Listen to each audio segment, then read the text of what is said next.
Ça y est, c'est la rentrée, il est 18 h lundi 16 septembre. Très heureuse de vous retrouver pour cette 3e saison d'Accès Direct sur Hit Mont-Blanc. Vous êtes d'ailleurs de plus en plus nombreux à nous suivre sur l'antenne et sur les réseaux sociaux. Alors merci pour votre fidélité.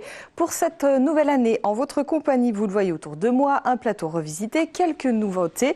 Mais l'essentiel reste. Accès Direct est votre émission quotidienne d'infos et de découvertes en Savoie-Mont-Blanc. Vous en avez l'habitude maintenant. 3 invités chaque soir, des rencontres, des initiatives, de l'actu, de belles histoires et bien sûr le JT à 18 h 30. Au programme de cette première, Annecy accueille plus de 5000 dirigeants francophones cette semaine à l'occasion de la convention de l'APM, un réseau international qui rassemble plus de 8000 dirigeants de par le monde. Sa directrice générale me rejoint dans quelques secondes. Septembre, c'est aussi la rentrée culturelle un peu partout en Savoie-Mont-Blanc. Depuis 2012, Coup de théâtre surprend les amateurs de théâtre avec une programmation atypique et hors les murs. Les organisatrices seront mes invités ce soir. Et enfin, comme chaque lundi, nous parlerons sport, plus particulièrement bobsleigh, luge et skeleton ce soir avec le président de la commission sportive nationale. Mais avant, quelque chose ne change pas, ce sont évidemment les titres du JT. Et ce soir, c'est Clémence qui s'y colle avec...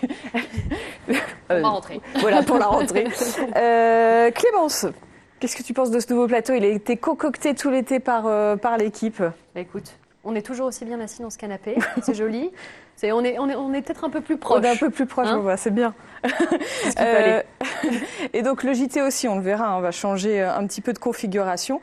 Et on parlera notamment de pédagogie. On va parler de pédagogie puisque... On commence malheureusement avec un chiffre qui fait un petit peu froid dans le dos. 503 jeunes ont perdu la vie sur la route en 2018 en France. Alors, ils sont les plus exposés aux accidents. Alors, la préfecture de Haute-Savoie organise depuis maintenant 5 ans des journées de sensibilisation choc à l'aide de crash tests grandeur nature. Et c'est ce qu'on va voir au lycée Charles Baudelaire à Cran-Chevrier. Et puis, portrait d'un passionné. Et oui, alors je ne sais pas si tu fais du vélo, Fanette, en ce moment, avec ce beau temps. Oui, j'essaye. Tu essaies. Eh bien, c'est bien. Alors, sache que si tu as un dérailleur en mauvais état, un pneu crevé ou encore un frein qui ne fonctionne plus très bien, alors pas de panique. Christophe Robin répare en un tour de clé ton vélo, ou vos vélos d'ailleurs. Il a un atelier itinérant. Il se déplace aussi à domicile et c'est ce qu'on va voir dans le journal tout à l'heure. Eh ben, on te retrouve à 18 h 30. Merci beaucoup Clémence. On va parler économie maintenant pour commencer avec Béatrice Castin de Longueville, la directrice générale de l'APM. Bonsoir. Bonsoir. Merci d'être sur le plateau. Alors, en une phrase, l'APM, ça veut dire Association Progrès du Management. C'est un réseau international qui rassemble plus de 8000 dirigeants francophones. On en reparlera de par le monde et il a été créé il y a 32 ans. Aujourd'hui, en 2019, la raison d'être de ce réseau? Eh ben, c'est une bonne question parce qu'on va annoncer à la convention à Annecy la nouvelle raison d'être de l'APM. Alors, je ne vais pas tout dévoiler parce que c'est jeudi, mais ce que j'ai envie de vous en dire, c'est que les dirigeants de l'APM, on va d'abord les appeler des entrepreneurs parce que ce qui caractérise l'APM, c'est ce côté initiative. Ces dirigeants, ce sont ceux qui vont en fait créer de la richesse, qui ont envie d'apporter leur énergie, leur initiatisme et leur enthousiasme. Ce sont souvent des personnes qui n'ont pas tellement peur de l'incertitude et des risques et qui, à partir de là, ont tendance à en faire quelque chose de positif. Et nous allons les engager à bâtir un monde plus humain. Et je crois que la société et le monde en général en ont vraiment besoin aujourd'hui. De quels dirigeants on parle? Parce que ça veut tout dire et rien dire. L'entreprise, c'est très vaste. Alors, pour être à l'APM, il faut avoir 10 salariés. Donc, vous voyez que beaucoup de nos adhérents, parce qu'on est une association, donc il y a ce côté adhérent qui est aussi le côté engagement. Eh bien, les dirigeants chez nous, ce sont des dirigeants de toutes petites entreprises, d'au moins 10 salariés. Ça va jusqu'à des très grandes entreprises. Et leur caractéristique commune, c'est qu'ils souvent connaissent leurs salariés. Ils se posent des questions. Nous sommes à l'APM une école de questionnement. Les entrepreneurs, dirigeants qui sont chez nous se remettent en question à travers des rencontres qui est le cœur de ce qu'on leur propose de faire. Ça fonctionne un peu sous forme de club. 400 clubs, si je ne me trompe pas, autour de ce réseau. Chaque dirigeant consacre une journée par mois à ce réseau. C'est un temps important, surtout pour un chef d'entreprise, je suppose, qui peut être entre des placements professionnels, etc. Il y a pas mal de choses. Le chef d'entreprise, il est d'abord seul. Il a beau avoir une équipe autour de lui, quand il y a des décisions difficiles à prendre, il faut qu'il les prenne seul. L'APM, c'est un lieu où il va pouvoir venir échanger avec des pairs, se ressourcer, poser les problèmes qu'il a, qui sont parfois difficiles à partager au sein de sa propre entreprise, et trouver des réponses grâce au questionnement mutuel. Et on se rend vite compte qu'on a tous les mêmes types de problèmes, quel que soit le secteur d'activité dans lequel on est. Et d'ailleurs, dans un club, en général, il y a des personnes qui ne sont pas du même secteur d'activité, ce qui donne une totale confidentialité aux échanges et qui permet une grande confiance, ce qui fait partie de nos valeurs. On compte des clubs en Savoie-Mont-Blanc ? Alors, en Savoie-Mont-Blanc, vous comptez des clubs. D'ailleurs, c'est pour ça qu'on est venu aussi, puisque les adhérents locaux nous ont beaucoup aidés et on a co-construit cette convention avec eux. Donc, il y a à Annecy 5 clubs. Et il y en a 7 au niveau de Savoie-Mont-Blanc. Et puis on a construit cette convention avec les Suisses et les Italiens. Et au total, la région Rhône-Alpes, c'est une 50aine de clubs. Parce que oui, on parle bien de dirigeants francophones, donc on va retrouver pas seulement des dirigeants français, vous l'avez dit, suisses. Oui, alors on est dans 34 pays aujourd'hui. Ce qui est très étonnant, c'est que si vous allez effectivement à Annecy, ça ne vous étonnera pas de parler français. En Suisse, on parle français aussi. Mais quand vous allez à Shanghai ou que vous allez au Canada, vous parlez français aussi. Nous avons choisi d'être francophones parce que, au-delà de la langue qui véhicule un peu nos capacités à échanger, c'est surtout aussi la manière de voir le monde à laquelle nous sommes attachés. Et puis comme on sait que dans quelques années, quand on aura une oreillette, vous aurez beau être chinoise, on pourra se comprendre, la question de la langue à proprement parler n'est pas stratégiquement compliquée. L'APM a été créée, donc, je l'ai dit tout à l'heure, il y a 32 ans par le fondateur de Sodexo, qui était également vice-président du Conseil national du patronat français, anciennement le MEDEF. Quelle va être la différence par rapport à des syndicats patronaux comme le MEDEF et la CPME pour votre réseau ? Nous, on n'est pas ce qu'on appelle un partenaire social, c'est-à-dire qu'on n'intervient pas dans toutes les négociations dont on entend parler dans les journaux. Et notre focus, c'est de s'occuper du dirigeant.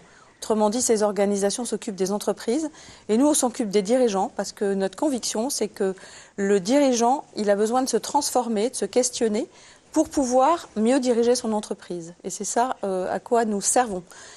Et dans les caractéristiques importantes de l'APM, c'est qu'on propose aux dirigeants qui se retrouvent, comme vous le disiez, une fois par mois, une journée. C'est énorme pour un dirigeant. Il est, en général, au début, avant d'adhérer, ils disent « mais je n'arriverai pas à trouver ce temps ». Et puis, une fois qu'ils ont commencé à y goûter, eh bien, en fait, ils reviennent parce qu'ils s'aperçoivent que c'est un accélérateur de succès pour leur entreprise et pour tous leurs salariés. Un meilleur dirigeant, c'est une meilleure entreprise dans un monde meilleur, si on caricature ? C'est un peu ça. C'est-à-dire que nous, on va travailler avec le dirigeant pour qu'il se transforme. En se transformant, il transforme son entreprise. Et en transformant son entreprise, on sait qu'il va avoir un impact positif sur le monde. Pour faire ça, peut-être une chose que je ne vous ai pas encore dite, c'est que nous avons un réseau de 400 experts qui viennent, quand ces dirigeants se rencontrent, ils ont choisi parmi ces 400 experts un expert qui va venir leur parler d'un sujet qui peut être soit comment diriger son entreprise, comment manager ses équipes, mais aussi de philosophie, d'intelligence artificielle, tout ce que le dirigeant a besoin de comprendre pour être en avance, pour que les entreprises de l'APM soient des entreprises novatrices. Alors, il nous reste une poignée de secondes pour parler des ressources locales, puisque la convention a lieu jeudi-vendredi à Annecy. Et donc, vous êtes appuyé sur une soixantaine d'entreprises. Il y a des rencontres avec les start-up locales. Le territoire est important sur ce genre d'événement. On est venu ici pour ça. On est venu à Annecy pour plonger dans cet univers de beauté dans lequel vous avez la chance de vivre. Et notre thème, c'est déconnecter, connecter, vivre. Ce que l'on souhaite, c'est que les dirigeants qui viennent, ils soient touchés par cet environnement pour pouvoir retourner à la relation à eux-mêmes, à la relation aux autres, à grandir les uns par les autres, à la relation à la nature et à la beauté, de manière à pouvoir agir dans ce monde complexe. C'est pour ça qu'on est venu à Annecy. On a construit cette convention vraiment avec le territoire. Comme vous le disiez, il y a 60 entreprises locales qui ont été mobilisées. Aujourd'hui, il y a 1000 personnes qui vont travailler sur notre événement, qui sont des locaux.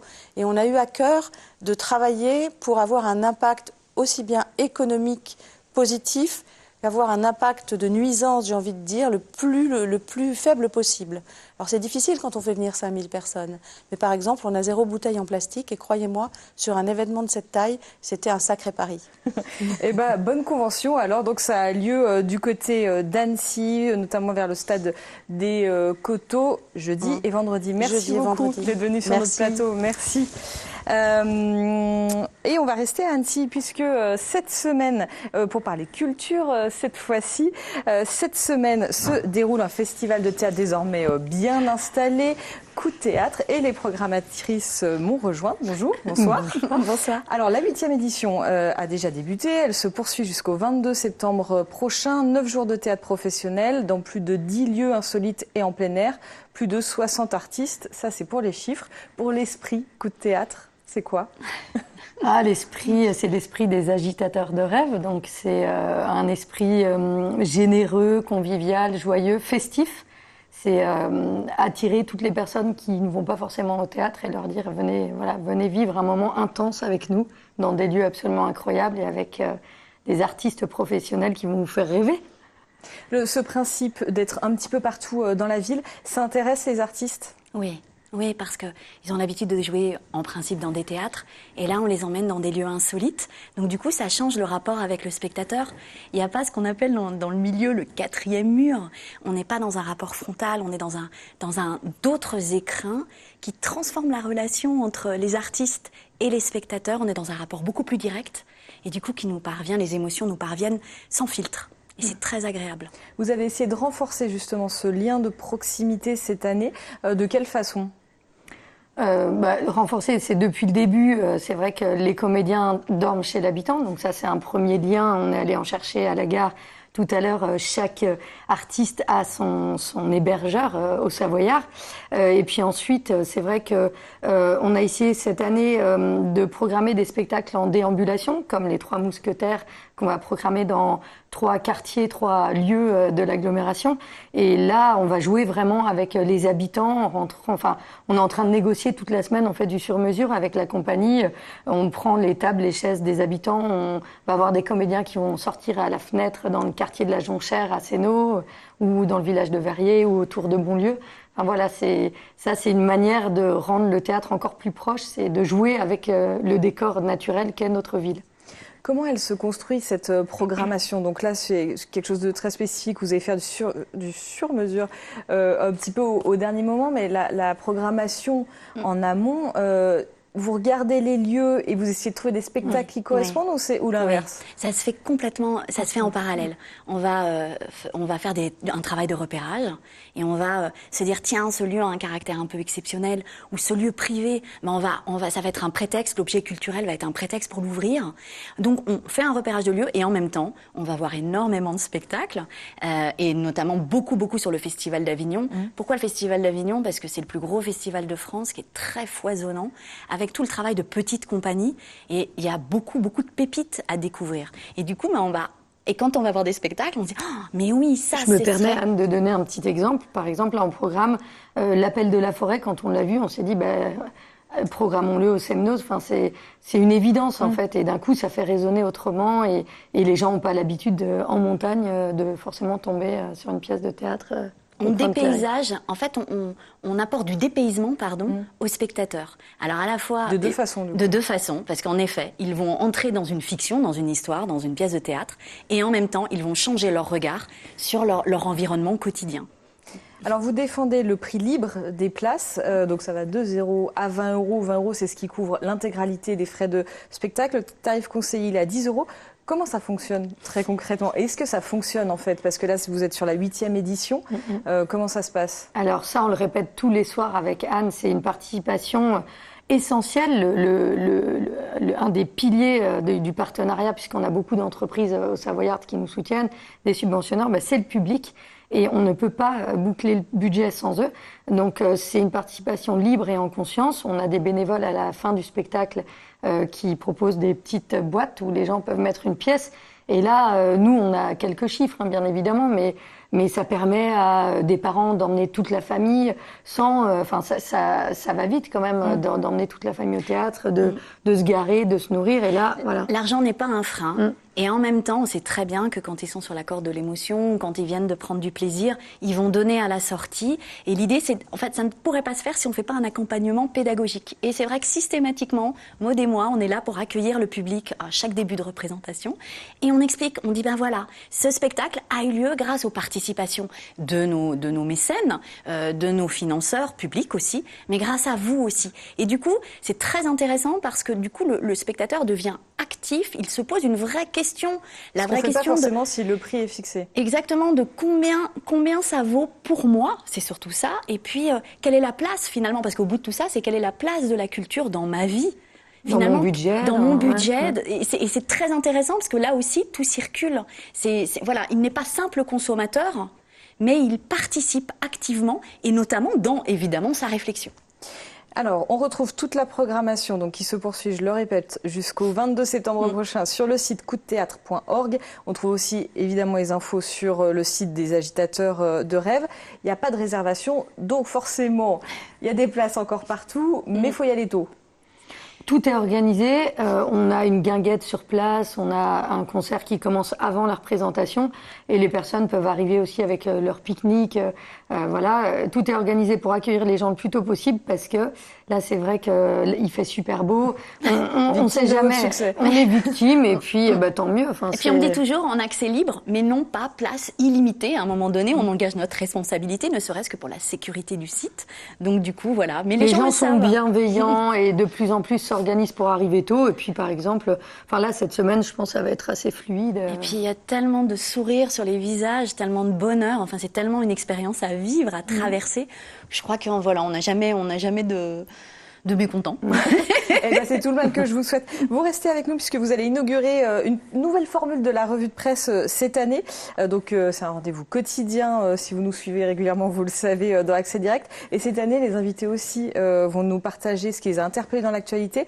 Vous avez souhaité revenir sur un incendie qui a marqué évidemment les esprits, un patrimoine culturel touché en plein cœur. Hein, c'est l'incendie de Notre-Dame. Qu'est-ce qui vous a tant marqué dans cette actualité-là? C'est comme un membre de la famille qu'on voit souffrir et puis on est complètement impuissant derrière son écran. C'était d'une violence inouïe. Moi, j'avoue que j'ai eu la chance de monter en haut de la flèche de Notre-Dame avec Sylvain Tesson qui m'avait emmené tout là-haut et quand je l'ai vu s'effondrer, d'un point de vue très personnel, oui, c'était absolument traumatisant. Et puis après, de voir aussi tout cet élan national, international, de voir l'humanité entière s'inquiéter, voilà, pour le devenir de. C'est un symbole. C'est un symbole en fait. Et à la fois, c'était terrifiant et à la fois très rassurant de voir la réaction internationale, qui est qu'en fait, il y a quand même un symbole de la France et cette envie collective. Parfois, les coups durs, comme celui-ci, ou par exemple quand la France gagne la Coupe du Monde, on sent une espèce d'élan fraternel entre nous tous par rapport à un événement précis et celui-ci a été très marquant.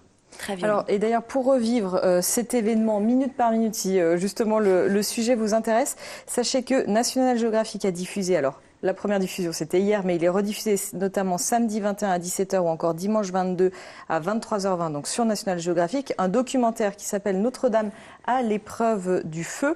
Et c'est un documentaire qui repose notamment sur des images inédites filmées par les pompiers de Paris. Donc on regarde une petite bande-annonce. 15 avril 2019. Sous les yeux du monde entier, Notre-Dame s'embrase. Moi, je voyais Notre-Dame de Paris immortelle. Une poignée d'hommes tentent de la sauver. Et on a excessivement peur de perdre l'édifice. Si le beffroi s'effondre, les deux tours s'effondrent, il n'y a plus Notre-Dame. Ce soir-là, il n'était pas question d'être dans la défaite. Des images rares et le témoignage des pompiers de Paris qui ont risqué leur vie. Notre-Dame, l'épreuve du feu, inédit, dimanche 15 septembre à 20h40 sur National Geographic. Et donc ça sera diffusé, on parlait de choc international, ça sera diffusé aussi dans pas mal de chaînes. Alors de mon côté, c'est peut-être une actualité aussi qui va vous intéresser, ça devrait pas intéresser que les femmes, mais ça va peut-être vous intéresser. C'est-à-dire dans les causes Savoie-Mont-Blanc, c'est la communauté d'agglomération de Bourg-en-Bresse qui se voit reprocher de compter trop de femmes à sa tête. Il va donc devoir payer une amende de 90 000 €. Alors c'est une décision forcément qui a fait bondir son président Jean-François soit débat. Selon la loi, à partir du moment où l'on procède à 5 nominations de directeurs généraux, ce collège doit comporter 3 hommes et 2 femmes, ou inversement.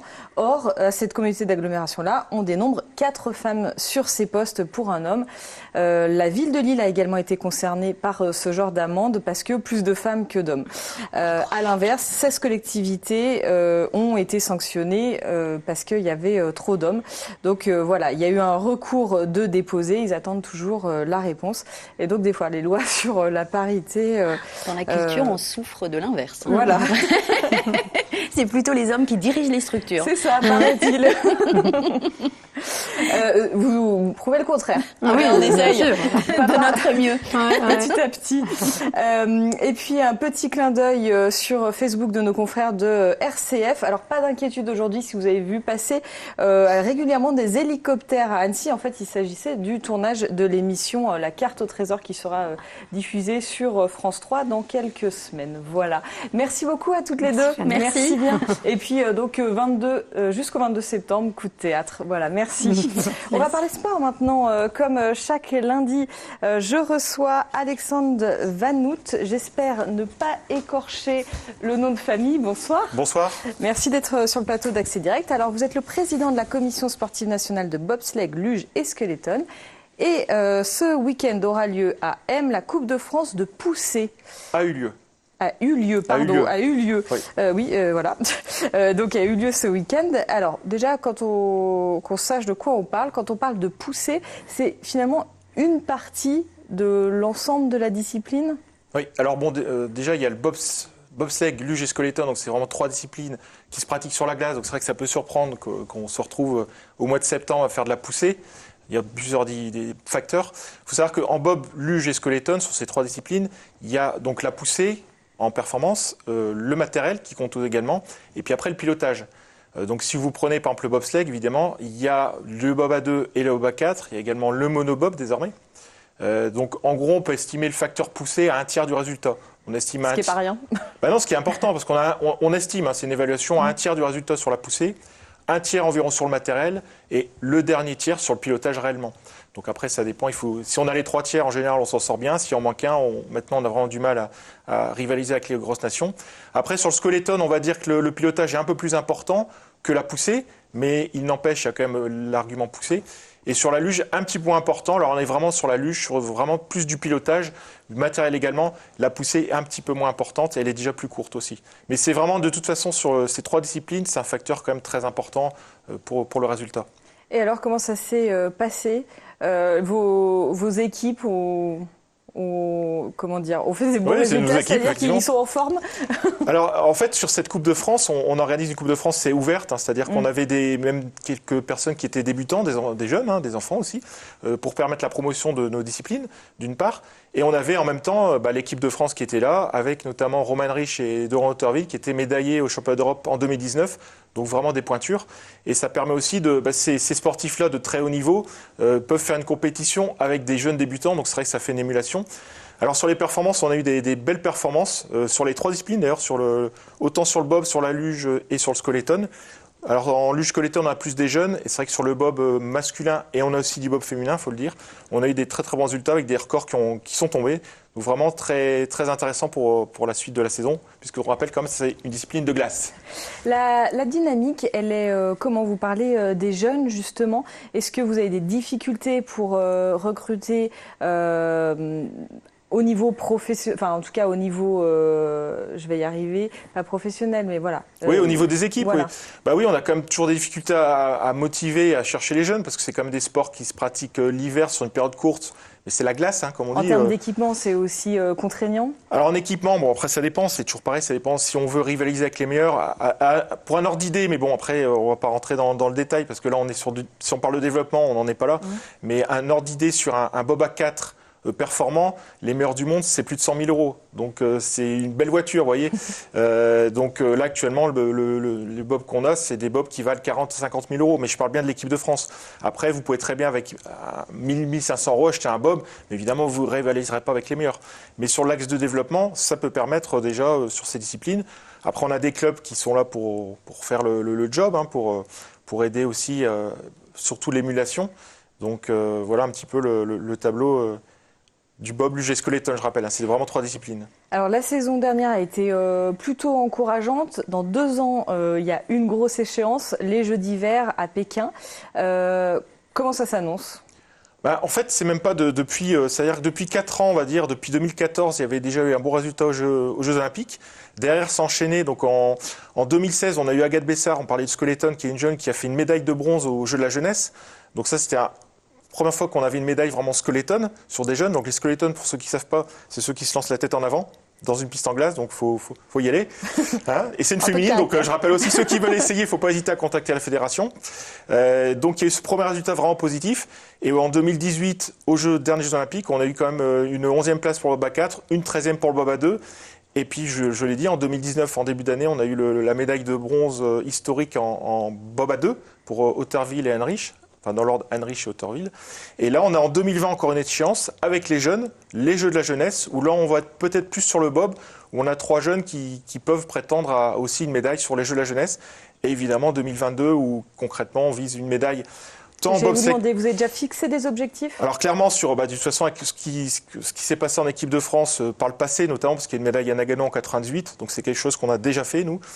Sur le collectif qui se monte en place, avec les résultats qu'on a eu hier, on peut envisager une médaille. Sur le skeleton, on a Agathe Bessard qui est encore un peu jeune, mais pourquoi pas. On a aussi Margot Bock et Carla Sénéchal qui sont aussi des filles qui peuvent aussi, pourquoi pas, jouer les troubles faites. Peut-être pas jouer une médaille, évidemment, c'est un peu prématuré en 2022, c'est peut-être 2026. Mais en tout cas, oui, l'avenir sur les 6-8 prochaines années est vraiment positif. Oui. Et alors, il nous reste une petite minute pour parler de la pratique de la luge sur piste naturelle. C'est quelque chose qui vous paraît intéressant, que vous avez plutôt tendance à défendre. C'est un équipement qui coûte très cher, une piste, celle d'Em d'ailleurs est une des dernières, si je ne me trompe pas, en activité post-jeu, Turin, Milan, etc. Oui, c'est vrai qu'il y a ça beaucoup de n'existe problèmes. plus. Sur les pistes artificielles. Sochi, etc. Du coup, la piste naturelle, ça peut être une vraie piste de réflexion ? Alors c'est différent parce que là actuellement les bobs qu'on a, les luges et skeletons peuvent pas aller. Il y a vraiment, c'est pareil, il y a vraiment la piste artificielle donc qui se trouve à La Plagne où il y aura d'ailleurs, je le signale, une Coupe du Monde en début janvier sur la piste de La Plagne, Coupe du Monde. Mais après la luge naturelle, ça a toujours existé. À une époque aussi, il fait du bob sur route, mais c'est vraiment 2 disciplines un peu différentes.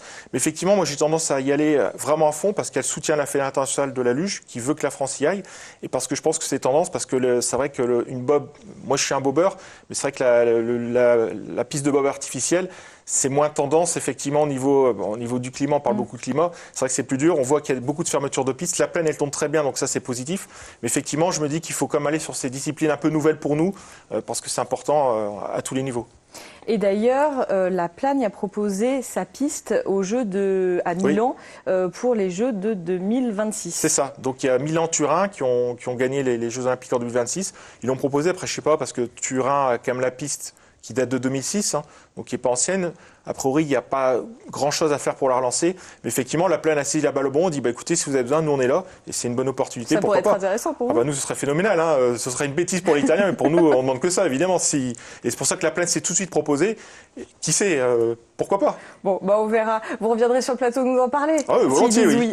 Bien entendu. Merci d'être venu sur le plateau d'Accès Direct. Je vous laisse rejoindre la régie. Dans quelques minutes, juste après la pub, c'est le JT avec Clémence Roaldès et toute la rédaction. Il sera notamment question de crash test pédagogique et d'une rencontre avec un réparateur de vélo que vous avez peut-être croisé sur les bords du lac d'Annecy cet été. À tout de suite.